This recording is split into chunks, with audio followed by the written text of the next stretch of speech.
do, all he had to do was to speak the word. You know what I'm saying? Brother Freddie, we need to do this. Man, I'm saying, hey, you know, it's done. You don't have to go any further than that. It's done. Amen. And I served him with all of my heart. He didn't have to do nothing but stay in that pulpit. We took care of all of the physical things that he wanted done. And we were committed to it all the way until the end. And he was talking about the time came and God had to separate me from him. Amen. And I didn't know how to handle that, because I'd never been separated from him for all the years that I was there. I didn't know how to handle that. You know what I'm saying? And I knew God was doing something in my life, but I enjoyed the comfort of being under his wing. You hear what I'm saying? I didn't know anything about going out on my own, and I was comfortable there.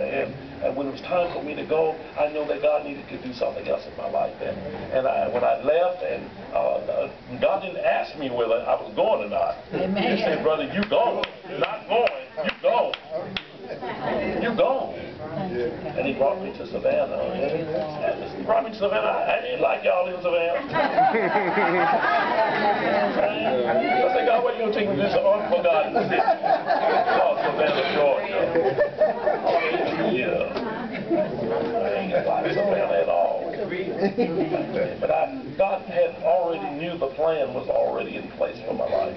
Amen. I came to Savannah very reluctantly. Very reluctantly, but I came. I didn't have a choice.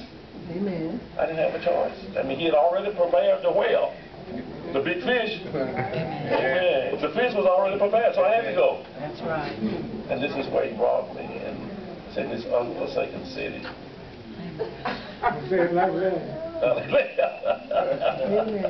But you know, in the midst of that, over these 17 years, is that sometimes Miss Kim asked me, are we going back home? I said, we at home. I said, no, we're not going back. We're at home now. And I've come to learn what I chose to hate. I've come to learn what I love, what I chose to hate. Amen. And in the midst of that, I never knew that I knew God would do a work in my life, but I never knew he would do it the way he did it.